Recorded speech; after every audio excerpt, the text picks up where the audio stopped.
Welcome, Gabriela. Thank you so much for coming on Moms Don't Have Time to Read Books to discuss Of Women and Salt. Yeah, thank you so much for having me. First of all, congratulations on this being a GMA pick for April and the bestseller list and everything else and all the lists that you've made and everything. Are you just, I mean, you must be so excited. That's awesome. Yeah, no, it's super exciting. It feels unreal still, like I feel like it's happening to somebody else. But yeah, I'm just so excited that so many people have connected with the book. It's truly beautiful. I mean, I've literally been like recommending it left, right, and center. Like all these events, like, what are you reading? What are you loving? I was like, this book is so good. I also then slip in, and it's only like 200 pages Yes. because, I Yeah. feel like it's actually a little bit shorter than most novels that have been coming out lately or that I've been reading. Did you do that intentionally? I have like a zillion other questions, but Yeah, yeah. I knew I sort of wanted to write like a compact novel and to sort of offer these brief glimpses of these people's lives rather than like a traditional historical epic that's like, 400 pages. I didn't want to like trace the whole life of all of these women just offered in snippets. But yeah, I mean, I feel like throughout the pandemic, I've like struggled to concentrate and read and have appreciated some shorter reads. So I'm glad that that's that was exciting yeah. to you. Moms don't have time. That's funny. So I saw an interview with you where you were talking about your own background and how having grown up in Miami to parents who are from Cuba and Mexico sort of inspired writing about a character like you didn't feel like was particularly represented and that your experience hadn't been um, written about in the same way. So I was hoping you could talk a little about like the inspiration for this book and how it came to be, especially as a debut novelist. I mean, this is so great. Yeah, thanks. Yeah, I mean, so none of the characters are like really autobiographical. Like I'm actually pretty different from almost every single character in the way I grew up and everything. But I think, sort of what I was referencing in that is that I grew up in Miami, which is one of the few cities, maybe the only one, I'm not sure, that's Latinx majority. Um, but, there are all of these sort of divisions along racial lines, along class lines. And I think, maybe being the daughter of a Cuban immigrant, of a Mexican immigrant, who had, different sort of paths to migration in the US. And I think I always sort of felt that tension. And so I wanted to write about Miami and all of its complexity and these like really very different families who are living next door to each other. There's Jeanette, the daughter of Cuban immigrants, and she witnesses her neighbor Gloria, who is Salvadoran, be taken by ICE agents, and her daughter is sort of accidentally left behind.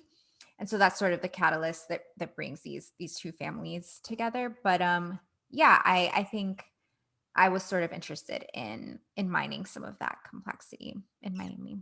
I loved all the imagery of Gloria and her fascination with birds and all when she was in the deportment camp. I don't know what to call it. The camp Family detention center. family Yeah. detention center. Sorry, thank you. And like you have a fascination or an maybe I shouldn't say it's fascination. You include animals in a lot of different places with like the jaguar surprise and like the bird analogies. And I just feel like you weave in all these very, you know, natural world elements into the narrative. Tell me about that. Yeah, it's interesting because I think I didn't even necessarily notice that until people started pointing it out to me. But it makes sense because I myself have always been, sort of fascinated by birds and animals. And I think maybe some of what I was gesturing toward is the wildness that exists in people, um, and sort of these different animals like offer a kind of glimpse into these characters and how they think and how they sort of see the world, and in particular like the character of Gloria, who's really into birds, I wanted to sort of show this other facet of her personality as she's going through this really difficult experience. That she's just this like complex, interesting person. And how some animals, so some birds even like commit suicide, and how some birds are so bereft when they're like away from their loved ones that they can't survive. I don't know. It's just like this really powerful image, among many. But Yeah, I think I remember coming across that fact about that those birds that sort of plunge to their death, and I never sort of that image just stayed yeah, with me for a really long time, and I was like, I want to include this in something that I write. you also did such a great job, I thought. Well, first of all, of like creating all these characters who feel completely lifelike, but also talking about their relationships with men along the way and their relationships to their own sexuality, and whether it's being a young girl sort of like, at the gas station provocatively leaning in and ending up at like a bubble party, to Mario and Jeanette's like on again, off again, essentially, abusive relationship, to other male figures in the book. And you had this one paragraph I was hoping to read, from the beginning, about when when Jeanette had broken up with Mario. And you said that other life feels so distant now. All she can feel when it's just two voices across an expanse is the knowing that still survives. The body her fingertips memorize, the universe of a relationship, all its language and borders and landscapes, a geography she studied for years and still does not understand. A man who pummels a fist into her side the same day he takes in a kitten found lying in the crook of a stairwell during a rainstorm. Nobody knows about the fights that got physical. Nobody knows these phone calls still happen. She thinks of Anna in the next room listening to the credits, thinks how even the best mothers in the world can't always save their daughters. Wow, that was beautiful. Thank you. Tell me a little more about this passage, and how sometimes you have to hold on to pieces of the relationship, right? When you shouldn't. Yeah, I mean, I think um especially when it comes to abusive relationships, like there's such a complexity in relationships. Like rarely do you ever meet someone who's just fully a monster and has no other aspects to their personality. And I think in that case, like she's struggling with that. She's struggling with the tenderness and the connection she has in this relationship, while also this man is incredibly violent and toxic to her. And so I sort of wanted to plumb that a little bit. There's always like this question of why women don't leave, which it's really complex, and there's so many reasons. But I think one of them too is that some of these relationships can be really confusing. And so I think in that section, Jeanette is sort of struggling with that, and how to sort of situate herself in this relationship history that she has with this man. And part of what it's pointing to also is the way that when two people have an intense intimacy, other people can sort of look at that relationship from the outside, but nobody truly understands it at all, except the two people who are in it. And that I think can be really difficult to communicate. And so I think she's also thinking about that, just the universe of their relationship that is so enclosed. um yeah. And then you have Jeanette, who's sort of struggling with the aftermath of her extrication from this relationship and addiction. And then her mother, who was literally like channeling Martha Stewart on Thanksgiving and trying to make sure everything in her surroundings were completely perfect. And how different you made that mother and daughter. I mean, there's so many mother-daughter relationships throughout this book that are all so interesting, because of course that relationship is such a unique one that has so many different iterations. But the fact that she cares so much, about how she looks and how it seems, and then her daughter, you know is almost the opposite, right? And that she shows up looking her best in like a tank top and jeans or something like that. Mhm. Tell me a little more about that relationship and sort of the need to control or to seem like everything is okay when it's really not. Yeah. And I think you're right. I think mother-daughter relationships can be some of the most intense, complicated relationships. And I think, you know, I think sort of both Jeanette and her mother are dealing with the aftermath of trauma and violence, but they deal with it in very different ways, you know? And both are sort of destructive to themselves, but are just very different, you know? And Carmen is sort of bearing a lot inside of her and just trying to um trying to portray herself as having it all together, and that sort of damages a lot of her relationships. And yeah, I think part of what I really wanted to do in the book and portraying these mother daughter pairs um is sort of point to like the complexity of motherhood and these characters. I wanted to sort of write against some of the tropes that exist about you know women being strong, or immigrant mothers in particular being like suffering and sacrificing all the time. And not that the mothers here don't suffer or sacrifice, but they're so much more than that. They're so much more complicated. Gloria at some points like questions if she even wants to be a mother, and Carmen is sort of distracted by all of her own inner turmoil and struggles to really see her daughter. So, um, so they're really complicated in that way. And also, they're all sort of surviving circumstances, but, you know, I did, like I said, I didn't want them just to be strong, survivors. Like I wanted to also show the cost of that survival, that sometimes, um, you're able to survive in this like patriarchal misogynist world that they're in, but there's a huge cost to that too, in the self. And so that's, I was thinking about all of that when I was Yeah. thinking about motherhood. Hmm.